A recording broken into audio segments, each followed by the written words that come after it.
Bonjour à tous et bienvenue pour un nouvel épisode de Parlons Prévention. Aujourd'hui, on a l'honneur d'accueillir le docteur Pizzuti, qui est chargé et référent du sport santé dans le territoire du Val d'Oise et avec lequel on va pouvoir discuter de sport santé pendant un petit moment. Bienvenue. Merci beaucoup, merci de votre accueil. Est-ce que j'ai été bon sur la présentation? Très bien, parfait. Parfait, parfait. Je travaille aussi avec l'URPS Médecins Île-de-France. D'accord. Et donc, on fait un petit peu le tour des maisons sport santé, mais je pense qu'on va en parler. On va en parler effectivement. On s'était rencontrés une première fois fin 2024 pour remettre dans le contexte. Et l'idée de cette rencontre, c'était de pouvoir faire venir une partie des médecins qui sont autour de la maison sport santé d'AS Mouvement, donc aux alentours du 92, du sud du 92 et de Malakoff, afin de faire connaître la maison sport santé et surtout faire connaître un petit peu le champ d'action des maisons sport santé pour que les médecins puissent un petit peu connaître tout ce que nous pouvons faire. C'est bien ça? C'est ça, tout à fait. Créer du lien, Créer du lien. faire connaître les différents acteurs, les prescripteurs, ceux qui dispensent l'activité physique, et puis bien sûr les patients qui peuvent en bénéficier. Ouais. Alors, moi, ce qui m'avait marqué, sur, cette première rencontre, avec vous, et avec, la dizaine de médecins qui s'étaient déplacés, c'était un petit peu, l'hétérogénéité des connaissances autour des maisons sport santé par le corps médical et par les médecins. Comment est-ce que vous expliquez ça, aujourd'hui? Bah, disons que c'est un dispositif qui a été créé par l'État depuis l'arrivée de M. Macron en 2017, qui a souhaité, dans un but de prévention justement, par le sport, découlant de la loi concernant le sport santé en 2016, puis 2017, et puis réévalué en 2022. C'est-à-dire de créer des endroits où les patients, supposés patients et ceux qui avaient des maladies chroniques, en particulier au départ l'hypertension artérielle, le diabète, et en particulier tous ceux qui étaient en maladie de longue durée, pouvaient accéder dans ces centres-là à une activité physique dite adaptée, adaptée à leurs problématiques médicales. D'accord. Mais donc le fait que les médecins le connaissent peu, c'est qu'en fait, il n'y a pas eu vraiment de développement auprès du corps médical. Et je ne sais pas quelle a été leur stratégie de développement, justement, mais là, on a saisi tout de suite qu'il y avait une faille importante, puisque ce dispositif s'appelait également au départ sport sur ordonnance. Et donc, ça supposait qu'il y ait des ordonnances. Et donc, qui fait les ordonnances? Ben, en général, c'est les médecins. Et donc, on a un peu vu la chose comme ça. Et on s'est dit, avec l'Union régionale des professionnels de santé d'Île-de-France, auquel je suis moi élu depuis 4 ans maintenant, qu'il fallait se faire connaître, en fait, ceux qui dispensaient l'activité physique au sein des maisons sport santé et au sein aussi des structures comme les clubs, etc., qui disposent d'éducateurs éduqués, enfin préparés et qui ont tous les diplômes pour ça. Faire connaître ceux qui dispensent et ceux qui prescrivent. D'accord. D'accord. Alors ma question était, volontairement un peu provocatrice. Effectivement, on sait que, bah, les médecins connaissent quand même les les bienfaits, du sport, pour la santé au global, mais c'était peut-être plus, certaines données chiffrées, que nous forcément, professionnels de la prévention, avons à peu près en tête. C'était plus, ça qui nous avait interpellés. Aujourd'hui, quels sont les moyens que vous mettez en place, au-delà de ces rencontres, justement pour pouvoir faire, connaître un petit peu, tout ce champ-là? Les moyens, vous voulez dire par l'intermédiaire de Oui, l'URPS? exactement.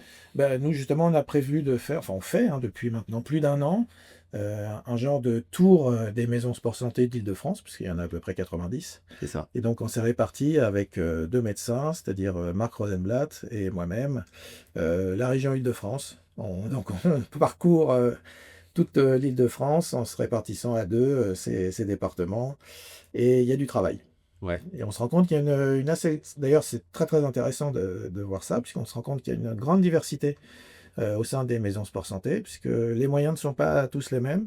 Il y a des maisons sport santé qui sont déjà très développées dès le départ, d'autres qui sont en développement, d'autres qui travaillent quasiment en autonomie, d'autres qui sont liés à des services hospitaliers, d'autres qui sont liés à des CPTS, communautés professionnelles territoriales de santé, donc qui regroupent déjà des médecins.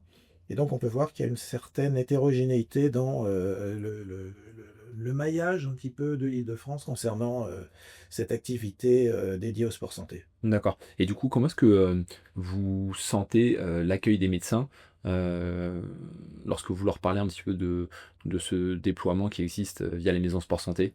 Bah, tous les médecins, globalement, sont sensibles, à la prévention. Ouais, Donc là, on est vraiment dans le cadre, de la prévention, hein, puisque pour citer, quelques chiffres, hein, vous savez qu'en 2022, on estimait à 15 millions de personnes en France qui étaient prises en charge pour une maladie cardiovasculaire ou cardio-neurovasculaire ou un diabète. Et on estime qu'en 2050, ça va encore augmenter puisque le nombre de personnes âgées va augmenter. On sait qu'aujourd'hui, il y a à peu près 9 des patients, des Français qui ont plus de 75 ans, mais en 2050, il y en aura 16. Donc ça veut dire qu'il va y avoir aussi une augmentation de la prévalence des maladies métaboliques et cardiovasculaires dans les années à venir. Et donc, les médecins sont sensibilisés à ce fait parce qu'on nous demande tous les jours de faire des économies.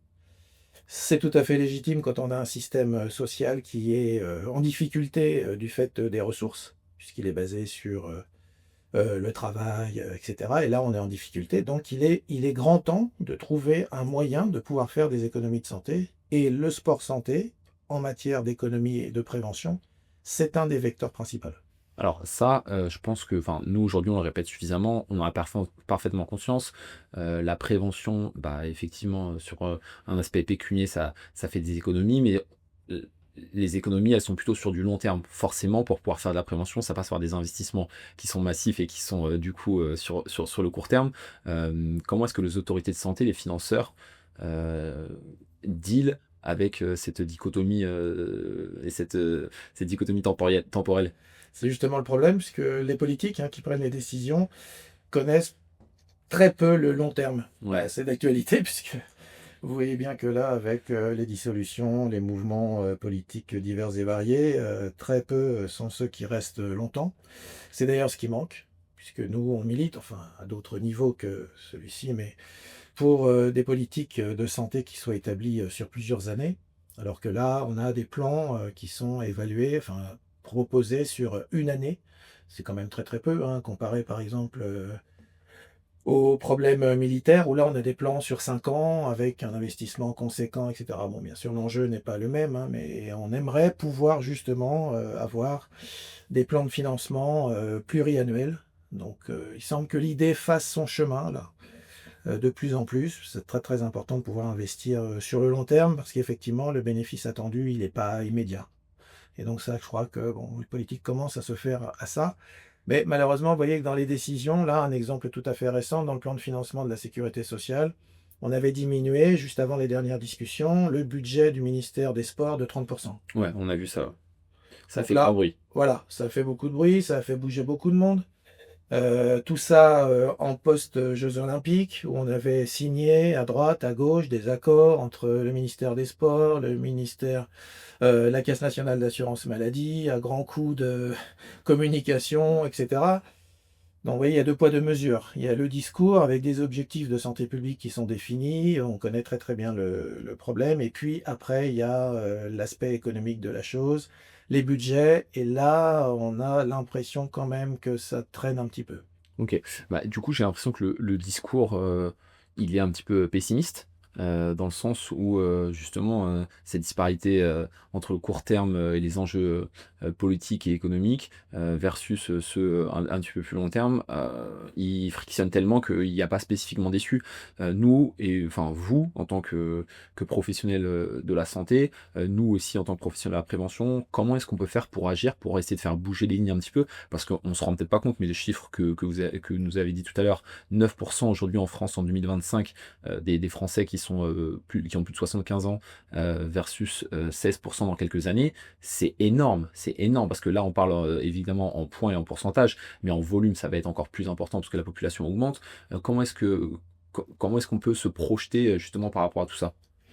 Bah, en essayant de prouver aux décideurs politiques que cette stratégie a, un bénéfice. Ça a été fait, il y a eu une étude qui est parue là, il y a un mois, OK, qui a été faite par l'intermédiaire, d'une association qui s'appelle Azur Sport Santé, dont, et par l'intermédiaire aussi de Stéphane Diagana. d'accord, oui, Ils qu'on ont connaît bien. travaillé, voilà, là-dessus. Ça a pris 10 ans, c'est un projet qui s'est monté, sur Nice. D'accord. Et ils ont réussi à montrer que, chez un nombre assez conséquent de patients, à 466, je crois qu'ils avaient inclus de patients, qui avaient des problèmes cardiovasculaires, dont ils ont fait bénéficier de programmes, d'activité physique adaptée sur des périodes, un peu plus prolongées que les 3 mois habituels. Je crois que c'était 5 mois avec 2 séances par mois. 2 séances par, semaine, pardon. Ça permettait d'avoir, déjà des bénéfices conséquents sur l'état de santé, bien sûr, de ceux qui avaient été inclus, avec, je crois jusqu'à 30 de récidive en moins, en particulier à court terme, et surtout, un bénéfice en coût de santé, qui pouvait s'élever quand on projetait, ça sur l'ensemble des Français, à plusieurs millions d'euros. Et donc en faisant ce genre d'études, on espère pouvoir montrer au pouvoir public que cette stratégie, sur le long terme, a une efficacité et a un intérêt. D'accord. Alors, c'est intéressant, parce que vous avez parlé, d'un programme sur plusieurs mois avec, 2 séances, par semaine, ce qui, nous semble être parfaitement, correct. Aujourd'hui, en termes de données, nous, on a notre petite idée. Qu'est-ce qui est recommandé pour, quelqu'un de lambda, sans qu'on aille forcément dans un âge qui soit, avancé, pour pouvoir maintenir une bonne santé globale, en termes d'activité physique? Qu'est-ce que vous pouvez, vous, recommander? Bah, disons qu'on se base en fait sur les recommandations de l'OMS, par Ouais. exemple, puisque les recommandations de l'OMS à l'heure actuelle pour les adultes, c'est au moins 150 minutes d'activité physique par semaine, c'est-à-dire 2 heures et demie, avec une intensité qui est chiffrée comme étant moyenne à élevée. Alors, c'est pas toujours très évident d'expliquer ça aux patients. Et pour les adolescents, c'est un petit peu moins, mais parce que là aussi, il y a un souci majeur hein, avec les adolescents, les écrans, le temps passé devant les écrans, Bon, pour ces je vous coupe, on a sorti justement une vidéo il y a pas très ouais. longtemps où on parlait de ça et il y avait des données qui étaient assez saisissantes. J'ai plus exactement les chiffres en tête, vous pouvez regarder sur nos shorts, entre la corrélation entre le développement du cerveau, le développement de la parole, du langage et des apprentissages, lorsqu'un enfant regardait la télé ne serait-ce que, 30 minutes par jour versus un enfant qui ne le regarde pas. Bah, voilà, justement, les 30 minutes par jour, bah, il y a déjà les 30 minutes, à l'école qu'on peut Ouais. faire et puis là, j'ai vu paraître, je sais jamais, la référence exacte, mais que si, par exemple, dans une journée, on transformait, 30 minutes où on ne fait rien du tout, en 30 minutes où on est actif, ne serait-ce se lever, marcher, bouger, eh bien, on améliorait son état global de santé, de 15. Alors là aussi, c'est difficile 15, ça correspond à quoi? Mais globalement, le message, c'est que dès que vous en avez l'occasion et donc 30 minutes de jour, vous voyez 30 minutes par jour, vous voyez, c'est pas énorme. Par exemple, pour les gens qui travaillent, moi je parle souvent d'eux, ceux qui prennent les transports en commun, plutôt que de descendre à la station de métro qui correspond à votre bureau qui est à 10 mètres, vous descendez à la station d'avant et le soir vous reprenez la même station. Ben là déjà, si vous pouvez marcher un quart d'heure pour y aller, un quart d'heure pour revenir, c'est des petits détails comme ça. Ouais. Et ça, c'est prouvé et c'est publié. C'est-à-dire que c'est pas des choses qu'on invente pour faire joli. C'est des choses qui existent. Mmh. Alors j'ai l'impression que, peut-être les nouvelles générations ont en tête, un petit peu plus ces messages de prévention, notamment cet exemple du bus, les exemples, de prendre, les escaliers plutôt que l'ascenseur, ne serait-ce que pour un ou 2 étages par jour. Il n'en reste pas moins que la mise en application est un petit peu difficile, peut-être par des, soucis, de motivation ou le fait de se dire que ça ne nous concerne pas parce qu'on est peut-être un petit peu plus jeune. Qu'est-ce qu'on pourrait faire justement pour aller encore un petit peu plus loin et faire en sorte que ces messages de prévention qui, certes, sont entendus, bah, soient désormais appliqués? Bah, l'éducation. Moi, je crois que ça fait partie de il faut vraiment intégrer ça à l'éducation. Il faut faire rentrer le sport à l'école. Il faut faire rentrer le sport dans les habitudes, des jeunes, dès l'enfance. Alors, ça se fait déjà dans certains pays, hein, notamment, quand vous voyez, bah, en Allemagne, c'est connu, vous voyez bien. Ils vont à l'école le matin et l'après-midi, c'est consacré aux activités, physiques, sportives ou autres d'ailleurs. Je prends un pays que je connais pour y être allé il y a pas très longtemps, au Danemark, les quasiment tout le monde, les parents, enfants, font du vélo. Mmh. Du vélo, ils vont à l'école en vélo, ils vont faire leurs courses en vélo, il y a des pistes cyclables, donc ça tient aussi à d'autres choses qui sont, par exemple, l'aménagement du Clairement. territoire. C'est pas partout. Là, on a vu, ce qui a pu être fait, sur Paris. Alors c'est pas toujours le bon exemple parce que selon que vous soyez, plutôt en automobile ou autre chose, vous pouvez dire que ça a pas du tout arrangé la circulation, mais il y a des villes qui ont totalement interdit, l'accès aux voitures dans les centres-villes, par exemple. Ouais, connais pas. Donc tout ça, c'est une question d'éducation, hein. Ça prendra certainement du temps, comme d'autres choses, mais il faut faire rentrer, dans l'école ou dans les centres, d'éducation, le fait que, l'activité physique et le sport, si on peut parler, comme ça, c'est quelque chose qui est bénéfique pour la santé. Mmh. Non, bah, Donc l'éducation, ça fait partie de quelque chose sur lequel il faut travailler. Ouais, bah, je pense qu'on va on va effectivement dans le même sens et on espère que ça va pouvoir continuer, en tout cas bouger. Disons qu'aujourd'hui, on a peut-être plus de messages de prévention. Je le disais juste avant, nos générations sont peut-être, un petit peu sensibilisées, mais de l'autre côté, parce qu'il y a toujours un mais, et on parlait des écrans, il y a des nouvelles pratiques qui sont délétères et qui prennent le pas sur le fait de faire toutes ces activités. On peut parler du smartphone, on peut parler effectivement, des écrans, des jeux vidéo et cetera, ou, la nécessité et la volonté de vouloir aller plus vite. Aujourd'hui, est-ce que, vous, en tant que médecin, ça serait peut-être pas aussi intéressant de, au-delà de la sensibilisation pour le sport, essayer, de montrer que peut-être trop d'écran ou toutes ces nouvelles activités sont néfastes, pour la santé au global? Oui, ça c'est un travail. Alors moi que je suis prêt à participer à l'élaboration, de messages, hein. On diffuse, beaucoup de messages par l'intermédiaire, de la télévision, par exemple, ou d'autres, médias, hein, des affiches, des choses qui pourraient toucher, en particulier les jeunes, parce que c'est vraiment la cible. Pour moi, c'est la cible, la plus importante. Mais aussi, j'insiste aussi, les personnes âgées. Mmh. Les personnes âgées, qui sont en institution, par exemple, alors il y en a certaines qui sont très bien organisées, où il y a quelqu'un qui passe, toutes les semaines, mais c'est à des jours fixes pour, f des les faire, faire des activités. Mais c'est pas tout le temps le cas et Mmh. donc il faut travailler sur ce type de messages simples, heu, entre autres parce qu'il y a plein d'autres choses. Moi, j'ai un dada qui est quand même aussi, les addictions en particulier au tabac. Ouais. Là aussi, là, le message, qui est passé, alors on a beau mettre des photos sur les paquets de cigarettes, franchement ça n'impressionne pas grand monde, hein. Vous voyez Même comment l'augmentation des tarifs. l'augmentation des tarifs, non plus, mais dire, à un jeune, qui fume que, fumer peut conduire par exemple, pour un jeune garçon à l'impuissance à 40 ans, ça marque OK. et ça, il y a pas de photo de ça. Ouais. Mais vous voyez ce que je veux dire? Ouais, je crois que Ça marque. Des messages qui sont, parce que le cancer pour les jeunes ça dit pas grand chose, hein. Bon, moi je vous dis, j'ai ma petite expérience. Je travaillais 4 mois dans un service d'ORL quand j'étais en formation en externe. Je ne fumais déjà pas, j'ai vu ce qui se passait. Je dis pas qu'il faut emmener tous ceux qui fument ou qui auraient l'intention de fumer dans les services, d'ORL, mais bon, les conséquences, je crois qu'elles sont pas assez, martelées mmh. et puis outre ça, il y a aussi, le coût. Quand vous fumez, ça coûte de l'argent. Ouais. Cet argent-là, parce qu'on en cherche partout, on cherche des moyens, parce qu'on parlait tout à l'heure de faciliter, l'accès aux activités sportives, il y a aussi un problème de moyens. Il y a des endroits où on ne peut pas avoir accès à des structures, sportives parce que, tout est payant. Mmh. Donc là, au sein des collectivités, se développe de plus en plus, surtout dans les quartiers prioritaires par exemple, des possibilités d'accès à des structures sportives et à des éducateurs qui peuvent mettre le pied à l'étrier. Parce qu'on disait: il faut faire du sport aux gens», il y a les programmes de 3 mois et cetera. Mais l'objectif, et dans l'étude dont je vous parlais tout à l'heure de Nice là, ils ont montré qu'à 2 ans, il y avait 83 des personnes qui avaient été intégrées dans ce programme qui continuaient de faire une activité physique. Mmh. Le tout, c'est pas de les faire pendant 3 mois, parce qu'il y a un programme de 3 mois dans une maison de sport santé. C'est ça, il faut considérer que c'est une passerelle et qu'il faut essayer après de les faire continuer à faire l'activité physique. Oui, En ins complètement. voilà, en Donner un insistant héritage, aux actions. voilà, il y a un donc bénéfice en termes de santé, c'est vrai, mais il y a aussi un bénéfice en termes de relations, relationnelles.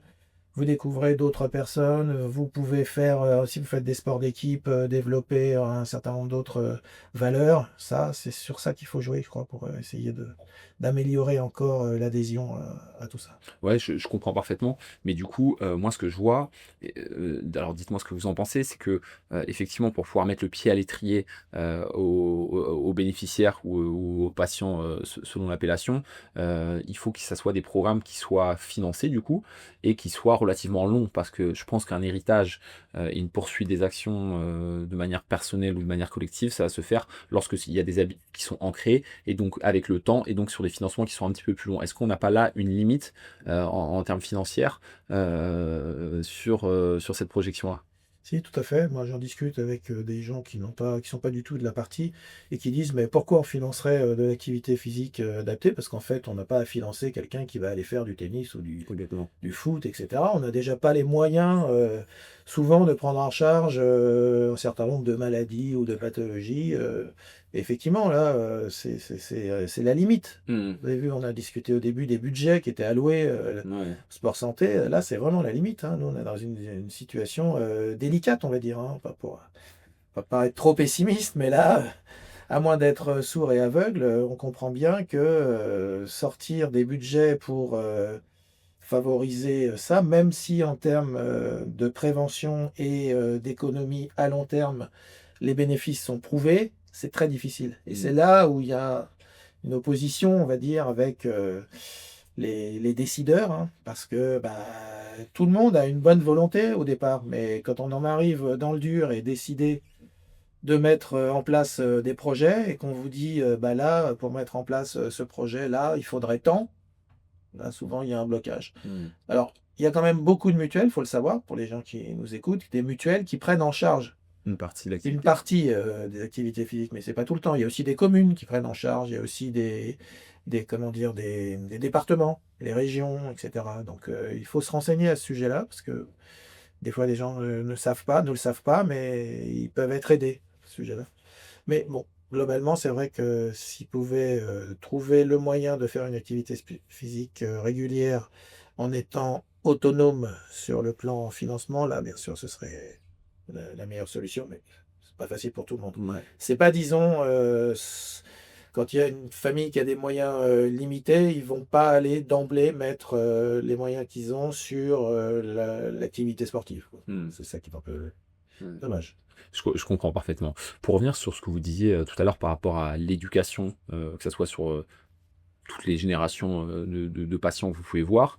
La première fois que nous étions vus, donc l'idée, c'est de pouvoir faire passer des messages sur, la plus-value et sur la valeur que pouvaient apporter les maisons sport santé, auprès des médecins de secteur. Hem, Aujourd'hui, moi, ça me paraît relativement évident que pour, bah, des seniors ou des personnes qui ont l'habitude, des publics fragiles qui ont l'habitude d'aller voir des médecins, lorsque le médecin donne l'information que le sport santé, est un plus pour la santé, qu'il y a des ressources aux alentours, ça me paraît relativement, essentiel et je suis persuadé que le message peut être, bien passé. Aujourd'hui, au-delà, des réunions que vous faites avec l'initiative de la Drages et vous en tant que médecin coordinateur, quels sont les autres, moyens, de transmission, que vous avez pour donner aux médecins la possibilité de passer ces messages? Désolé, j'étais un petit peu long. Non, non, mais pas de problème, ça m'a permis de réfléchir, à la réponse.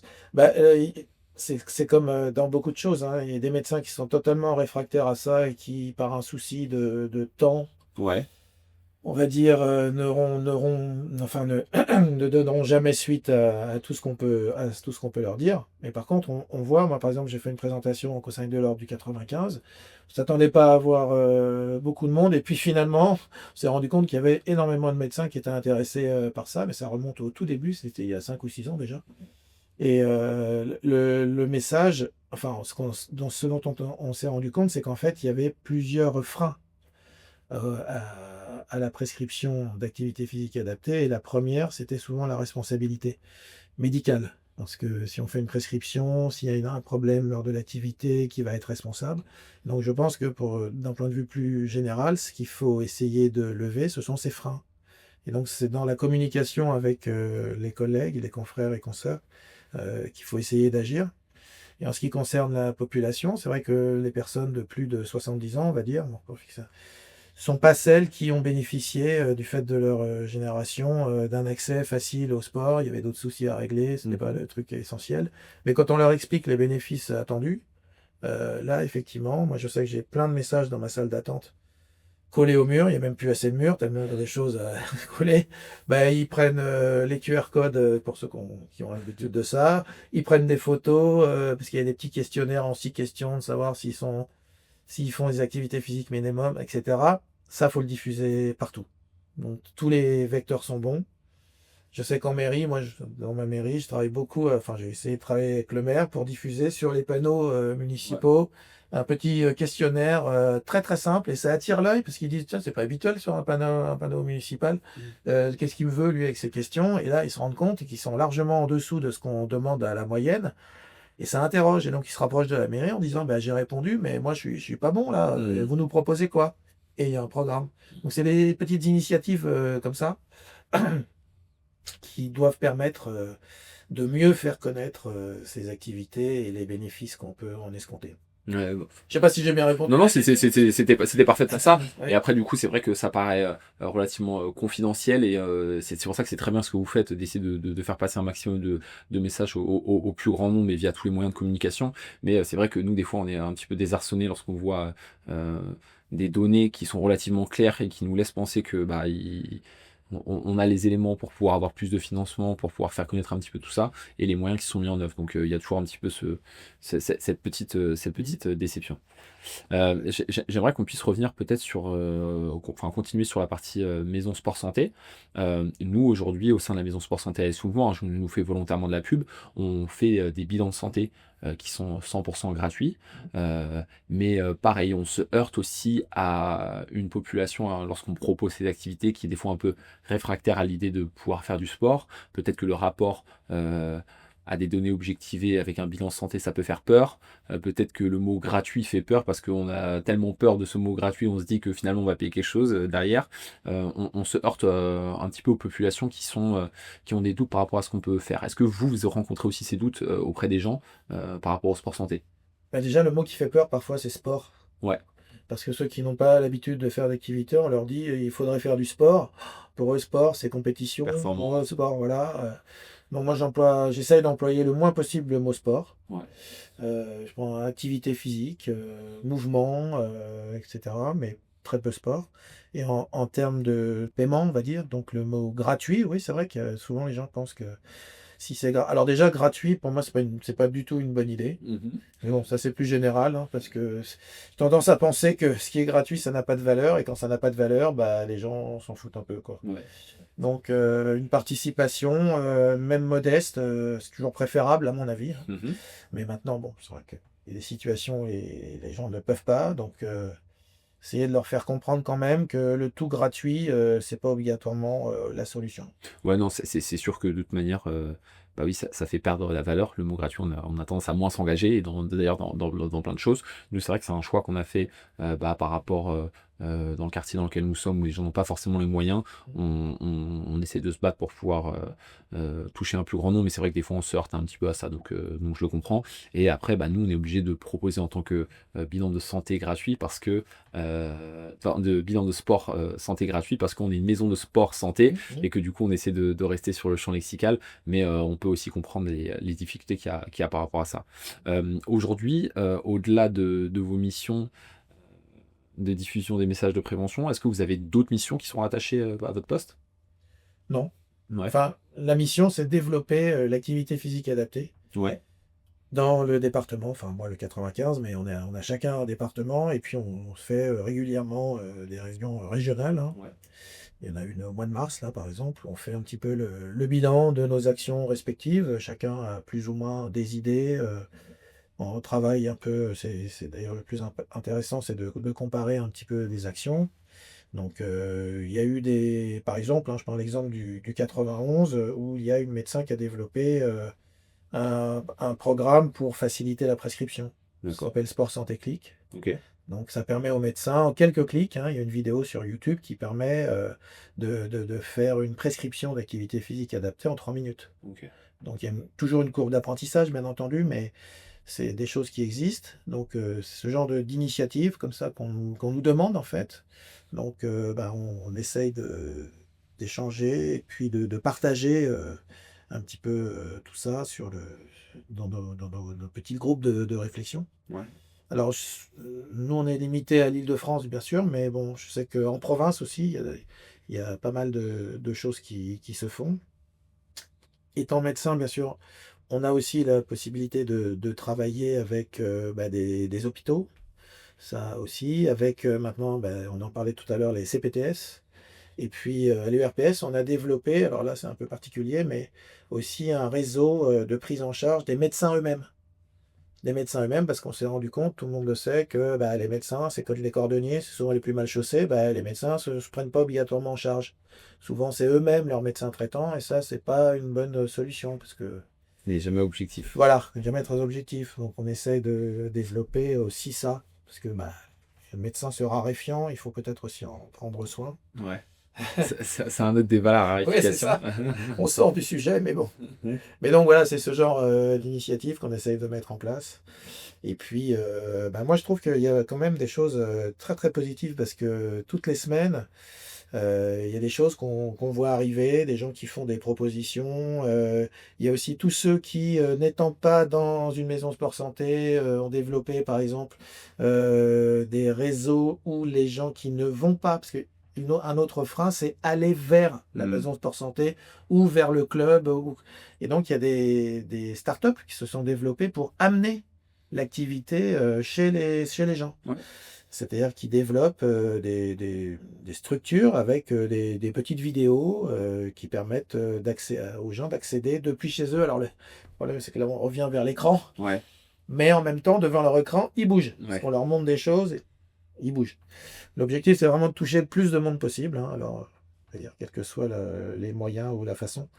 Mais donc c'est toutes ces initiatives-là qu'on essaye de recréer. Alors tous les ans, il y a pendant 2 ou 3 jours, des journées, dédiées particulièrement à ça, où à tout ce qui s'est fait dans l'année concernant, ce sujet et on essaye de collecter un petit peu toutes les initiatives et de voir lesquelles ont bien marché et les autres. Ouais.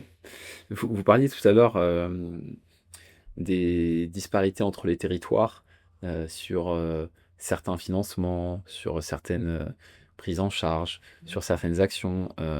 Est-ce qu'aujourd'hui, il y a une réelle disparité, si on prend de manière un peu plus large, entre les régions par rapport à ça? Et ma question, elle se veut par rapport aux expérimentations qui avaient eu lieu dans le Grand Est il y a quelques années sur le remboursement, Mmh.